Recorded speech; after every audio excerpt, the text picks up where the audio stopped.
মুছলমানে শ্ৰীৰামক সেৱা কৰে, শ্ৰীৰামক বদনামী কৰিছে হিন্দুৱেহে।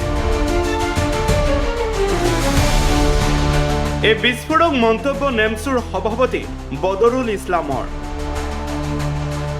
শেহতীয়াকৈ নলবাৰীত সংঘটিত হোৱা সেই চাঞ্চল্যকৰ ঘটনাৰ পাছতে বজৰং দলে দিয়া জয় শ্ৰীৰাম ধ্বনিৰ সন্দৰ্ভত এইদৰে প্ৰতিক্ৰিয়া ব্যক্ত কৰি কয়, মুছলমানে শ্ৰীৰামকো সেৱা কৰে, সকলোৱে সমিল মিলেৰে অসমখনত থকাটো বিচাৰে, কিন্তু একাংশ উদণ্ড ব্যক্তিয়ে এই ধৰণৰ শ্ৰীৰামকো তথা হিন্দু সম্প্ৰদায়ৰ লোকে শ্ৰীৰামকো বদনাম কৰিছে। সাম্প্ৰদায়িক নেতা তেওঁলোক বোলে বিশ্ব হিন্দু পৰিষদৰ বজৰং দলৰ জয় শ্ৰীৰাম ধ্বনি দিছে। শ্ৰীৰামে কৈছে নেকি যে তোমালোকে কাৰোবাৰ ধৰ্মত গৈ আঘাত হানা, মুছলমান ধৰ্মক আঘাত হানা, মাজাৰ ভাঙি দিয়া? শ্ৰীৰামে কৈছে নেকি যে তোমালোকে বৰদিনৰ যে আচবাব পত্ৰ সেইবিলাক ভাঙি দিয়া, জ্বলাই দিয়া, বিদ্যালয়ত গৈ হামলা দিয়া, বৰদিন উদযাপনত বাধা দিয়াৰ কাৰণে শ্ৰীৰামে কেতিয়া কৈছিলে?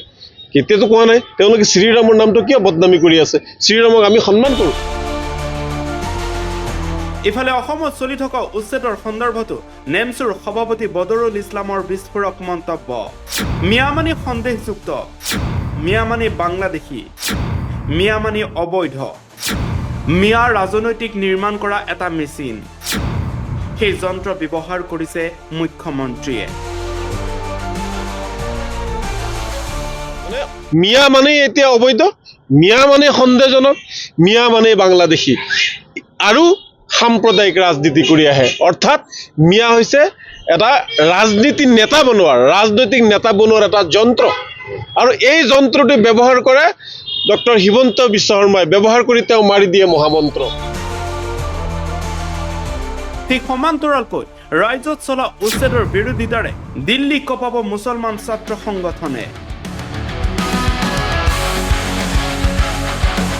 মোছৰ সভাপতি আছিক ৰাব্বানীয়ে হুংকাৰ দিছে দিল্লীৰ পৰাই, অসমত বৰ্বৰভাৱে ধৰ্মীয় সংখ্যালঘু লোকসকলৰ ওপৰত অত্যাচাৰ চলাইছে, বুলডোজাৰ চলাইছে, যাৰ পৰিপ্ৰেক্ষিতত দিল্লীৰ পৰা এই হুংকাৰ দিলে এগৰাকী ছাত্ৰ নেতাই।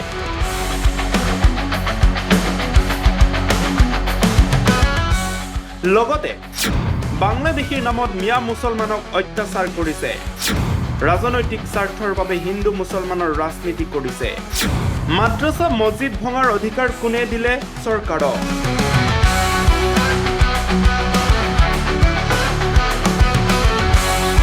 এইদৰে দিল্লীৰ পৰা মোছৰ এইগৰাকী সভাপতি আছিক ৰাব্বানীয়ে হুংকাৰ দিলে।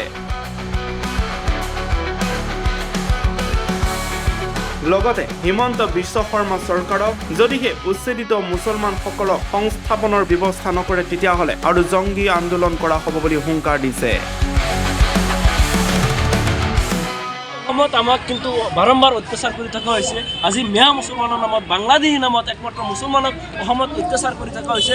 অসমৰ মুখ্যমন্ত্ৰী হিমন্ত বিশ্ব শৰ্মা ডাঙৰীয়া মুখ্যমন্ত্ৰী হোৱাৰ পিছৰে পৰাই কিন্তু ৰাতিপুৱাৰ টোপনিৰ পৰা উঠিয়ে ৰাতি হোৱাৰ আগমুহূৰ্তলৈকে কিন্তু মিয়া মুছলমান কৈ তেখেতে কিন্তু কাম আৰম্ভ কৰে। আমি গৰিহণা দিছোঁ, যিহেতু ভাৰত ধৰ্মনিৰপেক্ষ ৰাষ্ট্ৰ, ইয়াত সকলোৱে থকা খোৱাৰ অধিকাৰ আছে। ভাৰতৰ স্বাধীনতা আন্দোলনত কিন্তু মুছলমানৰ অৱদান যথেষ্ট। এইখিনি থকাৰ পিছতো কিন্তু বাৰম্বাৰ মুছলমানক অসমত অত্যাচাৰ কৰা হৈছে। আজি বুলডোজাৰৰ ৰাজনীতি অসমত আৰম্ভ হৈছে, অবৈধভাৱে মানুহক উচ্ছেদ কৰা হৈছে। গতিকে এনেকৈ অবৈধভাৱে উচ্ছেদ বন্ধ কৰাৰ দাবীত আমি প্ৰতিবাদ অসমত কৰিছোঁ। আমি বিচাৰোঁ যেন উচ্ছেদ হওক, কিন্তু উচ্ছেদিত লোকসকলক প্ৰথমতে সংস্থাপন কৰক। এই উচ্ছেদিত লোকসকল কোনো বাংলাদেশী নহয়, সন্দেহযুক্ত নাগৰিক নহয়, এই লোক কিন্তু প্ৰকৃততে ভাৰতীয় নাগৰিক। এই লোকক থকা খোৱাৰ অধিকাৰ ভাৰতীয় সংবিধানে দিছে। কিন্তু হিমন্ত বিশ্ব শৰ্মা ডাঙৰীয়াই একমাত্ৰ ৰাজনৈতিক মুনাফা স্বাৰ্থ আদায়ৰ কাৰণে আজি তেখেতে হিন্দু মুছলমানৰ নামত বিভেদ এটা সৃষ্টি কৰি সাম্প্ৰদায়িক সংঘাত লগাবলৈ অসমত চেষ্টা কৰি আছে। আজি আমি বিচাৰিছোঁ যেন এই মানুহখিনিক প্ৰথমতে সংস্থাপন কৰক। আজি আমাৰ মছজিদসমূহত বুলডোজাৰ চলোৱা হৈছে, কবৰস্থানত বুলডোজাৰ চলোৱা হৈছে, মাদ্ৰাছাত বুলডোজাৰ চলোৱা হৈছে, মাদ্ৰাছা ভাঙি দিয়া হৈছে, বন্ধ কৰি দিয়া হৈছে। এনেকৈ কিয়? আমাক কি সংবিধান অধিকাৰ দিয়া নাই নেকি? গতিকে আমি অসমত যথেষ্ট আন্দোলন কৰিছোঁ। এইবাৰ আমি ভাৰতবৰ্ষৰ ৰাজধানী দিল্লীত আমি ধৰ্ণা কাৰ্যসূচী লৈছোঁ।